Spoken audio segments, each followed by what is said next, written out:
इटावा में तमाम चिकित्सक मौजूद हैं, लेकिन एक नाम बड़ा ही सुनहरा नाम है, जिसको लोग अदब से लेते हैं।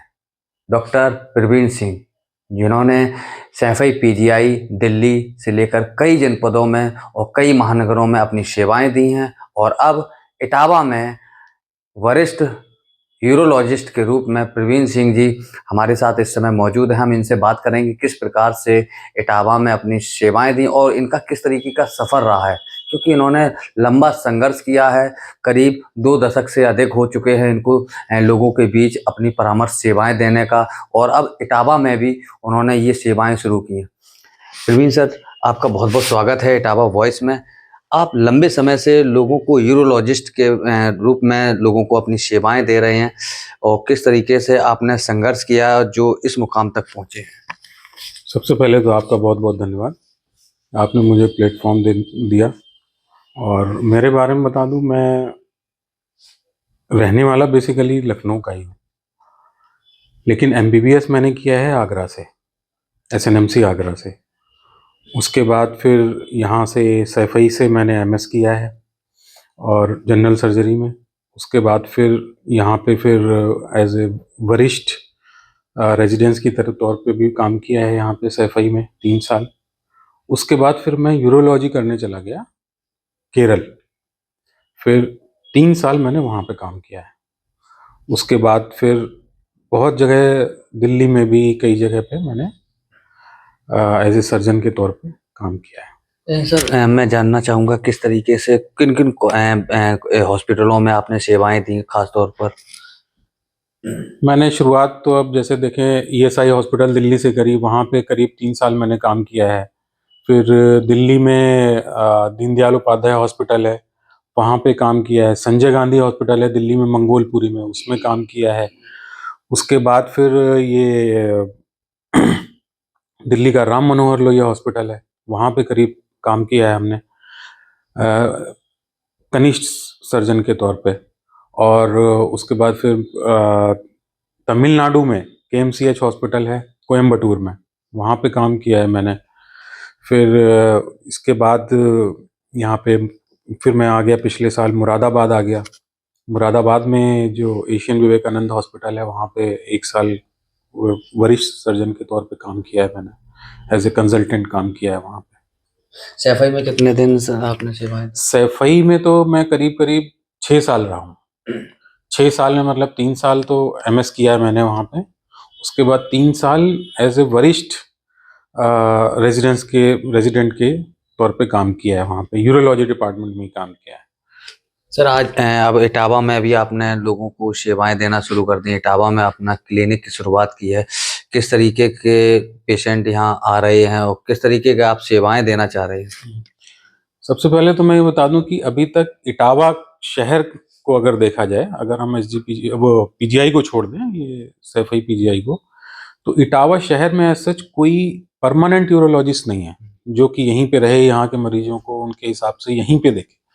कुछ आते हैं, लेकिन वो हफ्ते में 1 बार आते हैं, महीने में 1 बार आते हैं।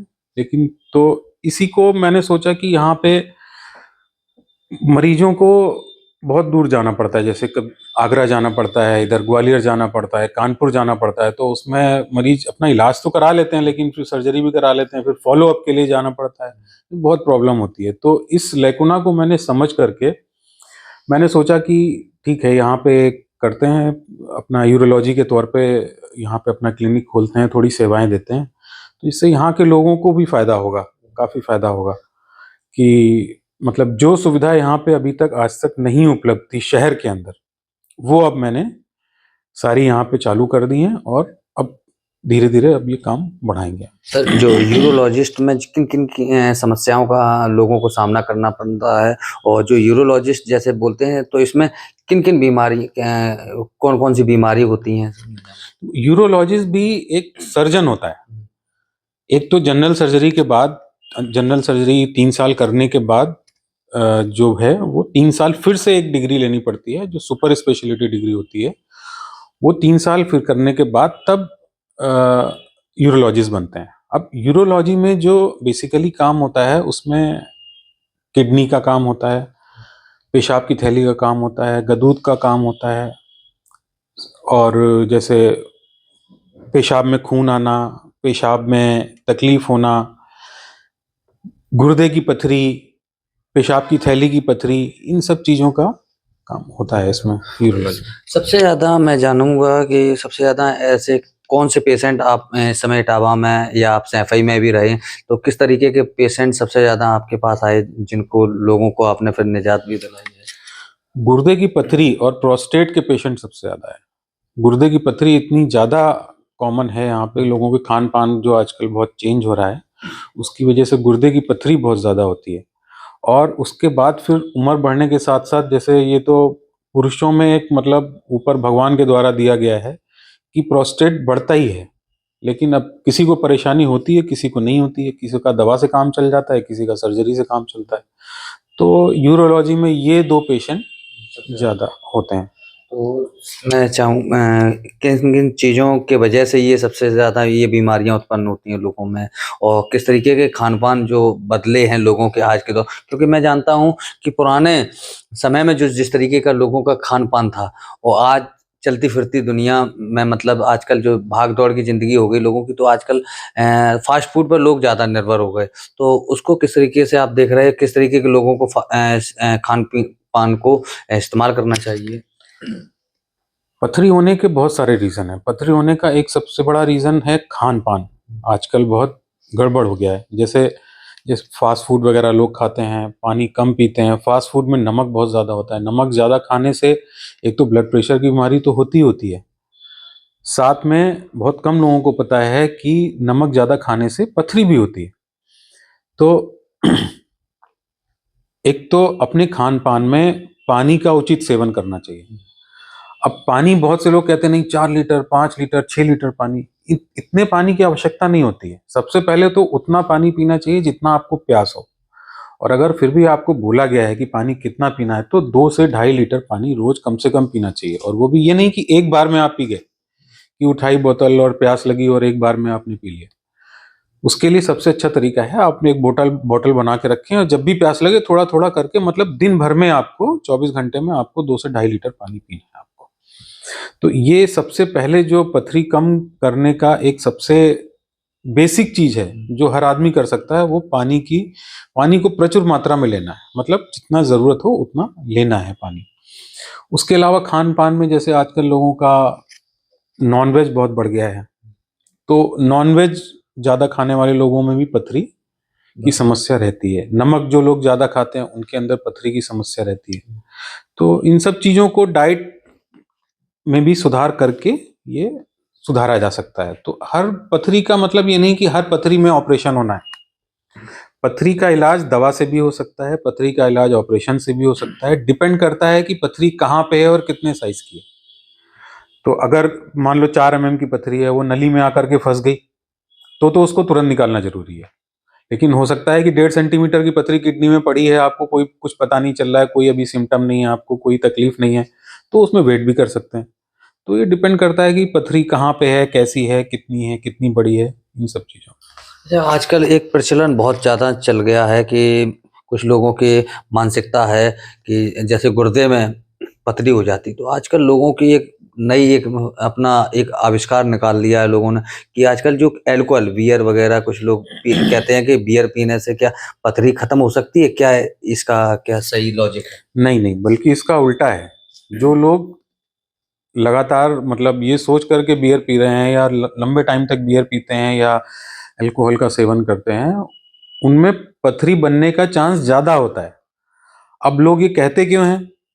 कभी कभी क्या होता है कि जैसे छोटी मोटी कोई पथरी फंसी हुई है, 4 mm 5 mm की, तो बियर पीने से या इन सब पीने से पेशाब ज्यादा आता है।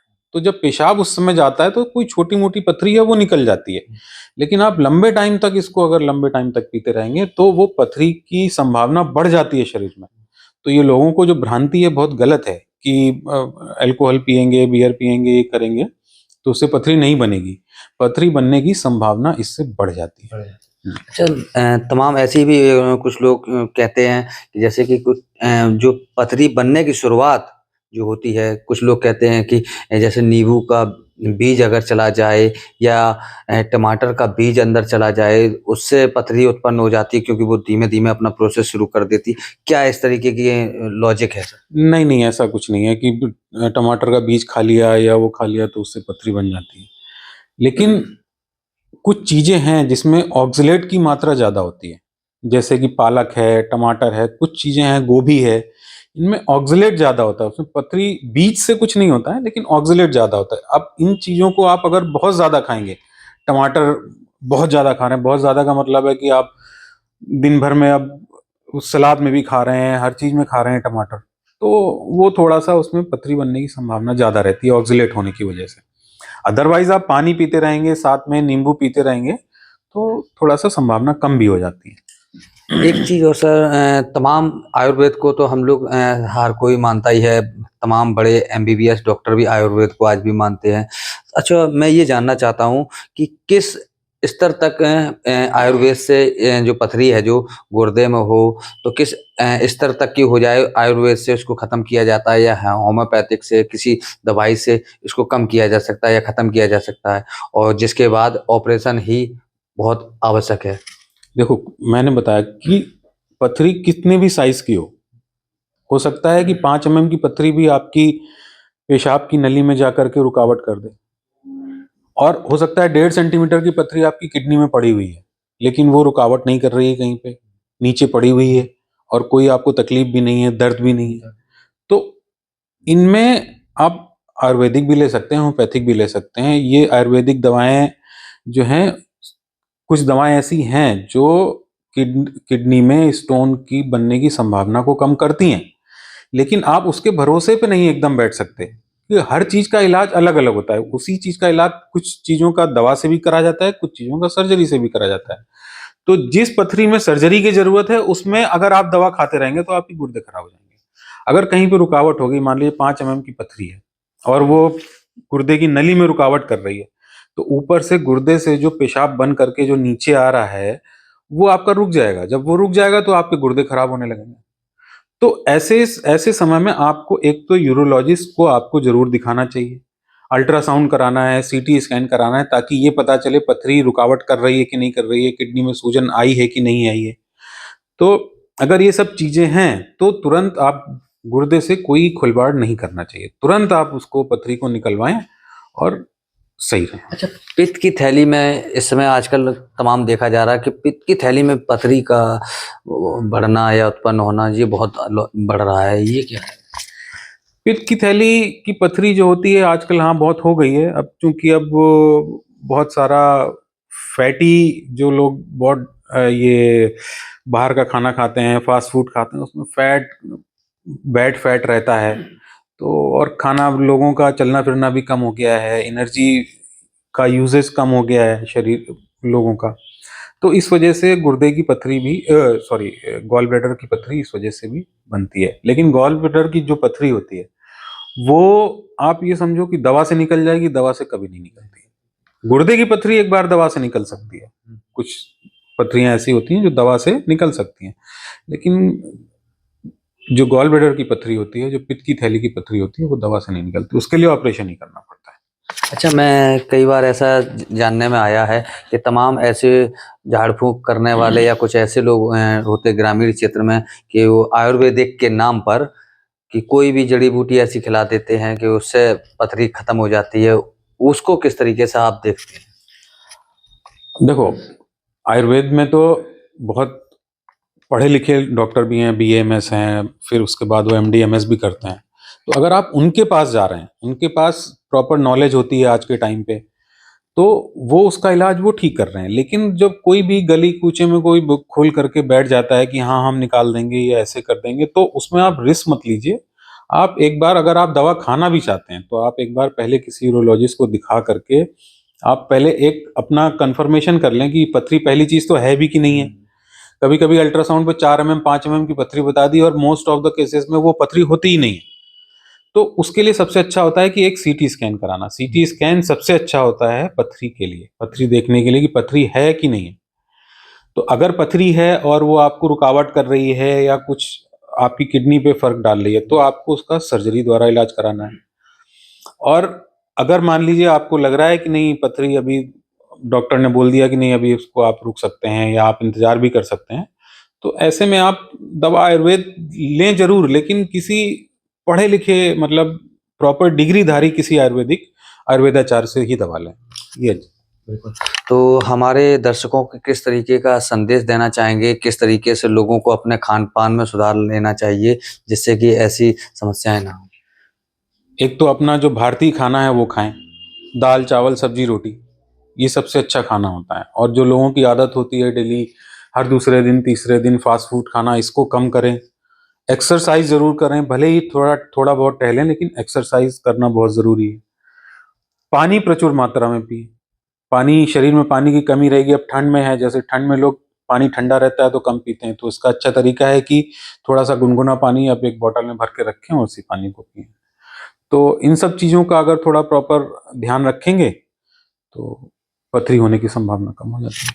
तो बिल्कुल, तो ये थे हमारे साथ इटावा जनपद में वरिष्ठ चिकित्सक डॉक्टर प्रवीण सिंह जी, जो कि यूरोलॉजिस्ट हैं और इटावा जनपद में पक्का तालाब चौराहे पर अब अपनी सेवाएं दे रहे हैं। और हम अपने दर्शकों से कहेंगे एक बार ज़रूर आएँ, अगर ऐसी कोई समस्या अगर आती है तो अब, क्योंकि अब आपको आगरा या ग्वालियर या दिल्ली जाने की ज़रूरत नहीं, इटावा में ही आपकी तमाम ऐसी समस्याएं जो पेट में संबंधित है, जैसे यूरोलॉजिस्ट से संबंधित, जैसे डॉक्टर साहब ने अभी बताया है कि कौन-कौन सी समस्याएँ होती हैं, उत्पन्न आती हैं, तो उनका निजात आपको मिल सकती है। मैं अजय कुमार बाथम, इटावा वॉइस।